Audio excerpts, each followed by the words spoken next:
Pemirsa, Gubernur DKI Jakarta nonaktif Basuki Cahayapurnama alias Ahok terbelit sejumlah kasus dan kini Ahok bersiap duduk di pesakitan sebagai tersangka penistaan agama. Namun hingga kini DPRD DKI lebih banyak berdiam diri dan cenderung tidak bereaksi meski memiliki opsi untuk melakukan hak angket dan interpelasi untuk memberhentikan gubernur.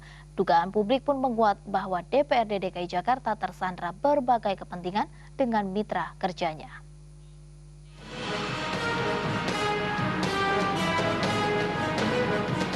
Ada yang tidak berfungsi di dalam sistem demokrasi di DKI Jakarta.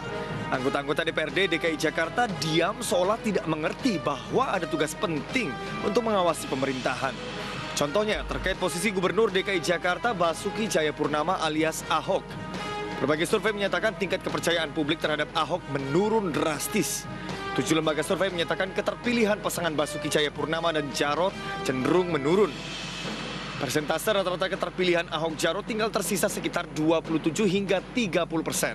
Elektabilitasnya petahana, Pak Ahok memang turun menjadi 27,5%. Jadi hasil ini mengkonfirmasi ternyata ada penurunan yang signifikan terhadap Pak Ahok, yang mana kita tahu sendiri bahwa Pak Ahok ini tersandung dengan kasus penistaan agama.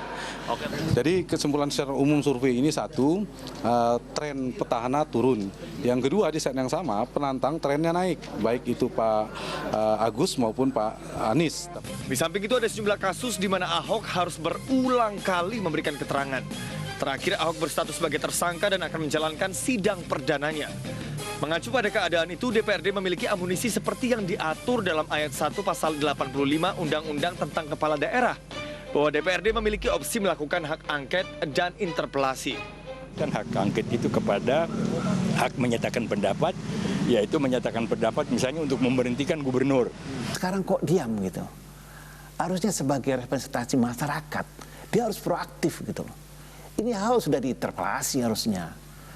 Faktanya sampai saat ini DPRD lebih banyak berdiam diri. Hal itulah yang disinyalir memperkuat dugaan publik bahwa DPRD DKI Jakarta tersandra oleh berbagai kepentingan dengan mitra kerjanya. Tim MNC Media melaporkan.